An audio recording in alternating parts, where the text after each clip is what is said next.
നമസ്കാരം. ഒരു പുതിയ ചിന്ത തരികയാണ്.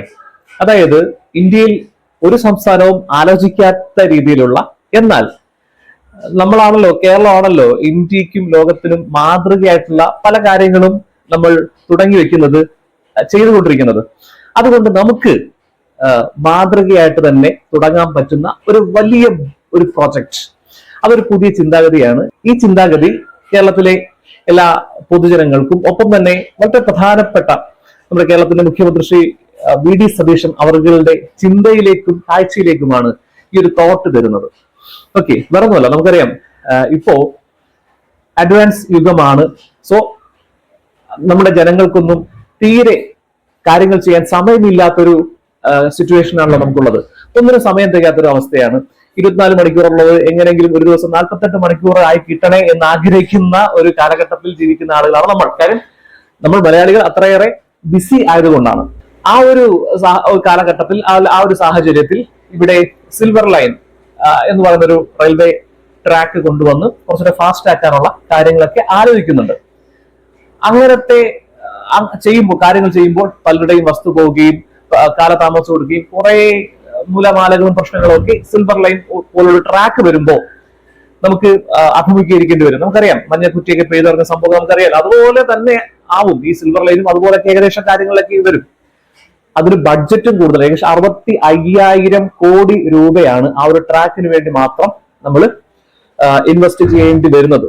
എന്നാൽ നേരെ മറിച്ച് മറ്റൊരു കാര്യം ചിന്തിച്ചാലോ, അതായത് സിൽവർ ലൈനെക്കാട്ടിയും ഫാസ്റ്റ് ആയിട്ട്, എന്നാൽ ഈ 65,000ന്റെ പാതി ബഡ്ജറ്റിലൊക്കെ നമുക്ക് ചെയ്യാൻ പറ്റുന്ന, അതായത് 65,000 കോടിയാണ് പറയുന്നത്. 65,000 കോടിയുടെയൊക്കെ രണ്ടിലൊന്ന്, അതായത് 65,000 കോടിയാണ് ബഡ്ജറ്റ് പറയുന്നത്. അതിന്റെ പാതി ബഡ്ജറ്റിലൊക്കെ നമുക്ക് കുറച്ചും കൂടി അഡ്വാൻസ്ഡ് ആയിട്ട് കുറച്ചും കൂടി വേഗത്തിലെത്താവുന്ന മാർഗം നമുക്ക് സ്വീകരിച്ചുകൂടെ? അതായത് നമുക്കറിയാം, കേരളത്തിൽ എല്ലാ ജില്ലകളിലും ഒരു ചെറിയ മിനി എയർപോർട്ടുകൾ നമുക്ക് സ്ഥാപിക്കാൻ കഴിയും. അതായത് ട്രിവാൻഡ്രത്തൊരെണ്ണമുണ്ട്, കൊല്ലത്ത് എയർപോർട്ട് കെട്ടാനുള്ള സ്ഥലമുണ്ട്, ആലപ്പുഴയിലുണ്ട്. അങ്ങനെ ഓരോ ജില്ലയിലും ഫ്രീ ആയിട്ട് ഏക്കർ കണക്കിന് സ്ഥലം കിടപ്പുണ്ട്. ചെറിയ വിമാനങ്ങൾ ലാൻഡ് ചെയ്യാൻ, അതായത് 100 പേരോ 150 പേരോ സഞ്ചരിക്കുന്ന വിമാനങ്ങൾ ലാൻഡ് ചെയ്യാൻ കുറച്ച് ഏരിയ മതി, മിനി എയർപോർട്ടുകൾ മതി.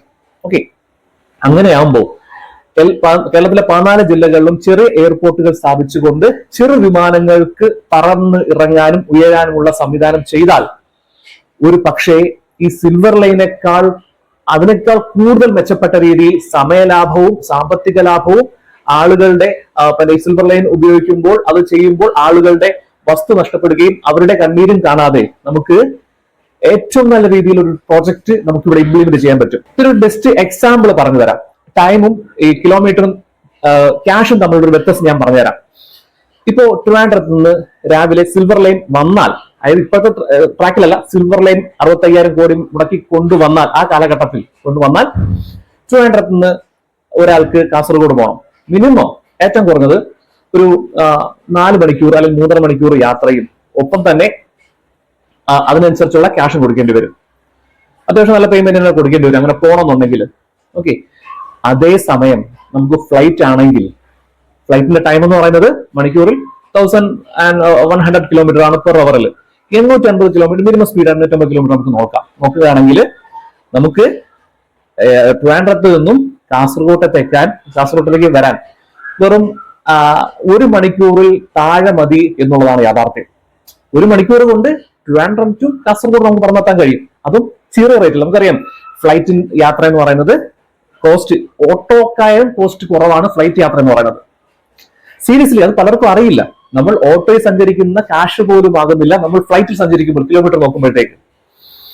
ഫോർ എക്സാമ്പിൾ പറഞ്ഞുതരാം, കൊച്ചി ടു ബാംഗ്ലൂർ ഫ്ലൈറ്റ് എനിക്ക് തോന്നുന്നു 700-750 കിലോമീറ്റർ ഉണ്ട്. നമ്മളൊക്കെ പോകുന്നത് 2,500-3,000 രൂപ, ഇപ്പോൾ 4,000 രൂപ റേറ്റിലൊക്കെയാണ്. അങ്ങനെ കാൽക്കുലേറ്റ് ചെയ്താൽ ഓട്ടോ കാശ് പോലും ആകുന്നില്ല ഫ്ലൈറ്റിൽ പോകുമ്പോൾ. അത്രയേറെ ചീപ്പാണെന്നുള്ളതാണ്. അതിനെ നമുക്ക് യൂസ് ചെയ്യാൻ പറ്റും. എങ്ങനെ യൂസ് ചെയ്യാം?